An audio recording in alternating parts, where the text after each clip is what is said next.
భార్య: అదేమిటండి, గులాబీ చెట్టు జామ చెట్టు కలిపి నాటారు, రెండు వేరువేరుగా నాటండి. భర్త: గులాబీ చెట్టు జామ చెట్టు కలిపి నాటితే పెద్దయ్యాక గులాబీ జాములు కాస్తాయని అలా చేశా.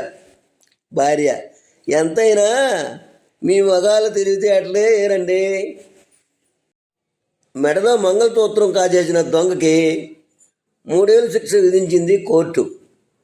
పేపర్లో వార్త చదువుతూ నిట్టూర్చింది సుందరి.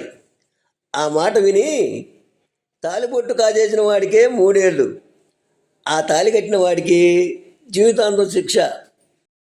మనసులోనే భారంగా నిట్టూర్చాడు సీతాపతి.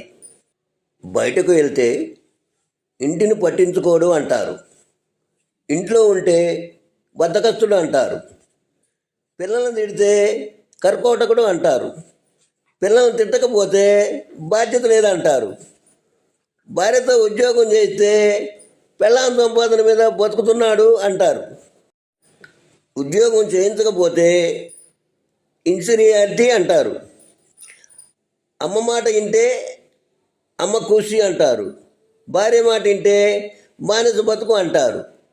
ఎవరని అన్నా నవ్వుతూ ముందుకు నడిచిపోయేవాడే మగాడు.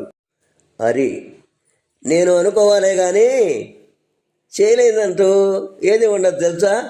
రాము: అవునా, నేను ఒకటి చెబుతాను, అది చేసిన తర్వాత చెప్పు, నమ్ముతాను.